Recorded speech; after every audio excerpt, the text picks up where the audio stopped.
ऐसा चाहूं राज में मिले सभी को अन्न, छोट बड़े संग बसे रविदास रहे प्रसन्न।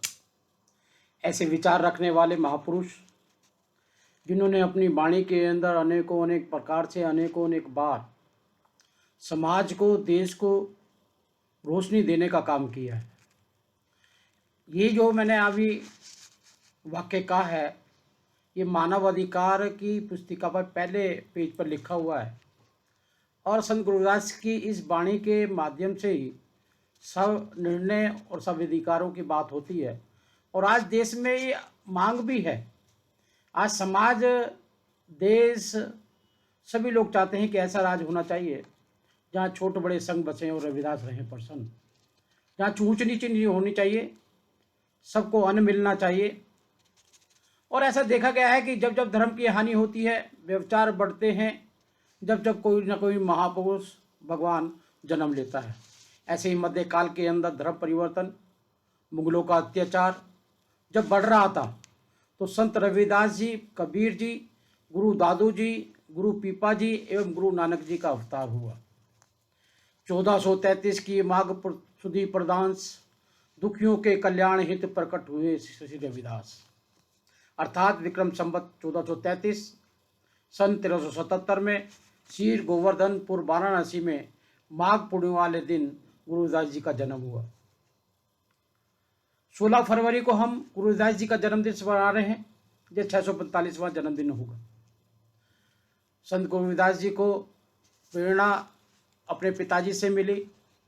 उनके पिताजी संतोष सिंह जी गरीबों के मसीहा थे।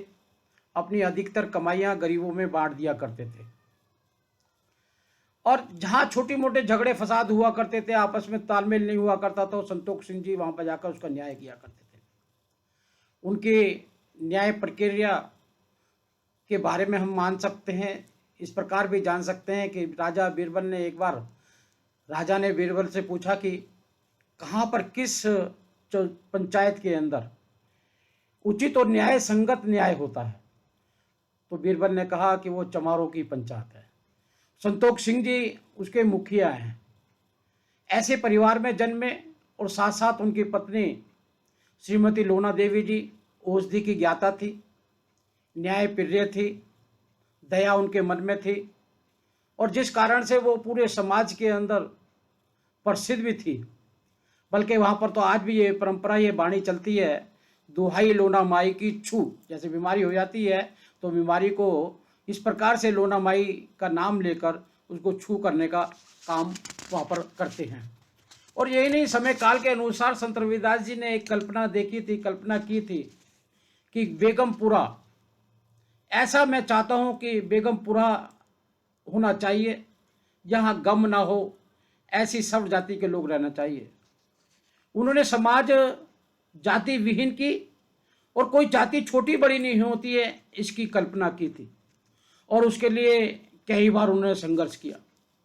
लोग चमार जाति को छोटा कहते हैं, वो कहते कई बार कहे उन्होंने, कहे रविदास खलास चमारा, मतलब चमार जाति को उन्होंने उच्च जाति का बताने की बहुत बार कोशिश की है। और उन्होंने लिखा है अपनी बात में, रविदास जन्म के कारण होत न कहू नीच, नर को नीच करी डारी है ओछो कर्म की कीच। मतलब जो कर्म ओछे होते तब आदमी व्यक्ति नीच होता है, जाति कभी भी नीच नहीं होती। एक घटना ध्यान में आती है, एक बार राजा के दरबार में उनको पकड़ कर ले गए। बाल्यकाल का समय था। जब उनको पकड़ कर ले गए तो राजा ने पूछा, भाई क्यों पकड़ के लाए हो? तो दूसरे पक्ष ने बोला कि साहब इनका कसूर है। कि क्या कसूर है? कि इनका कसूर ये है कि टीका और ये जनेऊ डालते हैं।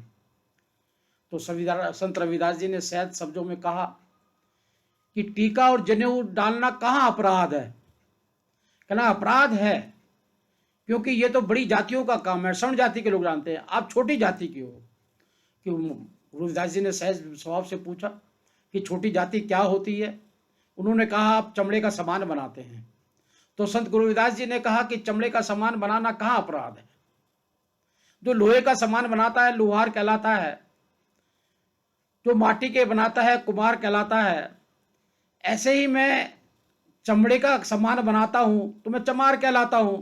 और ऐसे तो चमड़े के इंसान भी भगवान बनाता है। अगर भगवान की जाति और मेरी जाति एक है तो मुझे कोई इसमें गम की बात नहीं है। आज जो चाहे मुझे गुनाह दे सकते हैं कि वो चमार भी मैं भी चमड़े का सामान बनाता हूँ तो भगवान भी चमड़े का सामान बनाता है। और यही नहीं, उनके बारे में वो बड़े ज्ञानी ज्ञाता थे। कहा जाता है कि गुरुमुखी की वाणी का निर्माण, लिपि का निर्माण संत रविदास जी ने किया।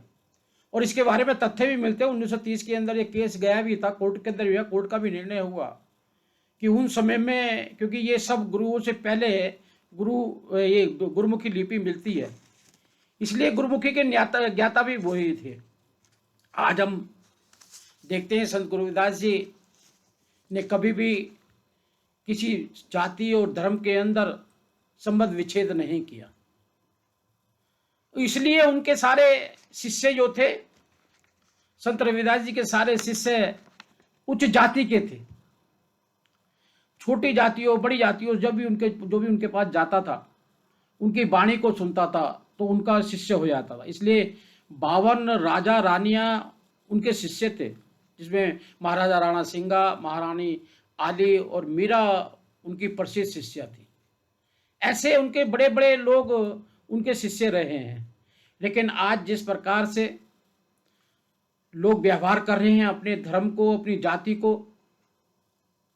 कि अच्छाइयां बताने का काम नहीं कर रहे, वे अपने धर्म को अच्छा बताने का काम नहीं कर रहे, अपनी जाति में गुण क्या क्या है वो गुण बताने का काम किए, मेरे गुरु जी की ये अच्छी चीजें नहीं है ये बताने का काम नहीं कर रहे, बल्कि अपनी दिनचर्या को दूसरी जाति और धर्म की बुराइयों के साथ शुरू करते हैं और वहीं पे ही खत्म करते हैं।